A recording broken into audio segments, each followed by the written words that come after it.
সকালবেলা আম কাঁঠাল নিয়ে বসে গেছি। এখন আম কেটে কাঁঠাল ভেঙে সবাইকে দুধ মুড়ি দিয়ে খেতে দেব। সকালবেলা আজকে রান্না হবে না, ভাবছি আম কাঁঠাল এখন সিজনাল ফল, কাঁঠাল তো সেভাবে পাকা কাঁঠাল খাওয়া হয় না। তো আজকে সবাই যখন বাড়িতে আছে তো ভাবলাম তাহলে আম কাঁঠাল দিয়েই সকালবেলাটা চালিয়ে নেওয়া যাক। আবার দুপুরবেলা রান্না করব। তো চলো আমি কাঁঠালটা ভেঙে নিয়ে আসি আর আমটাও কেটে নিয়ে আসি। তো ভিডিওটা দেখতে থাকো।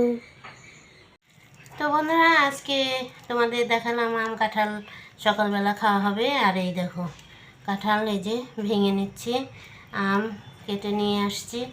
তো এই পাকা কাঁঠাল এখন সিজন, এখন না খেলে আবার পরে পাওয়া যাবে না।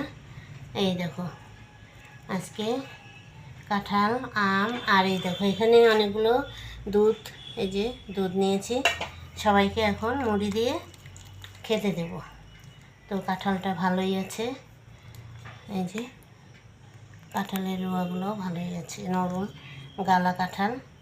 আর কাঁঠালের বিচি খেতেও ওই যে কাঁঠালের গাঁটি, এই সময়ে তো কাঁঠালের গাঁটিও আমরা তরকারিতে দিই, চচ্চড়িতে দিই, ভালো লাগে খেতে।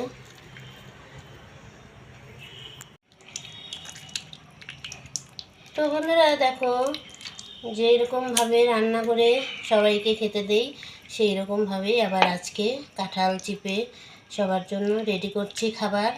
কাঁঠাল খাওয়াও ঝামেলা আছে, তো এই যে সবাইকে কাঁঠালটা চিপে রস বের করে দিচ্ছি।